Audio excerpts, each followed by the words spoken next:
Malapit na ang 2025 elections. Handa ka na bang bumoto Ito ng matalino.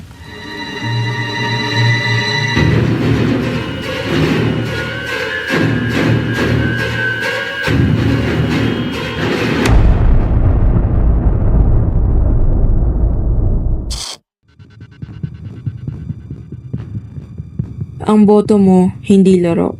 Isang maling desisyon at ang kinabukasan ng bayan ang nakataya. Dapat tayong maging mapanuri. Hindi lahat ng nakikita mo ay totoo. Sa pagpili ng kandidato, hanapin ang may malinaw na plataforma, maayos na track record, at integridad.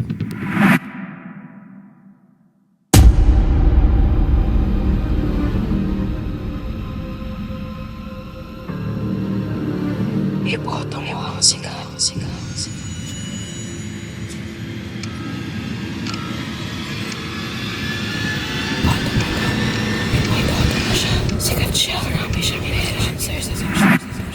Bumoto ng may alam upang hindi magulat sa anumang susunod nilang kalakaran.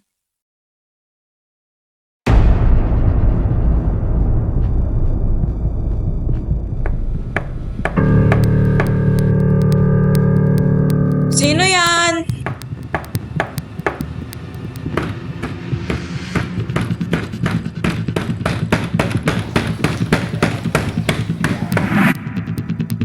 Ang kinabukasan ay nasa ating mga kamay. Hindi tayo pwedeng tumunganga at matakot. Ang boto mo ay kinakailangan. Bumoto ng may alam upang ang masasamang tao sa likod ng eleksyon na ito ay ating maiwasan.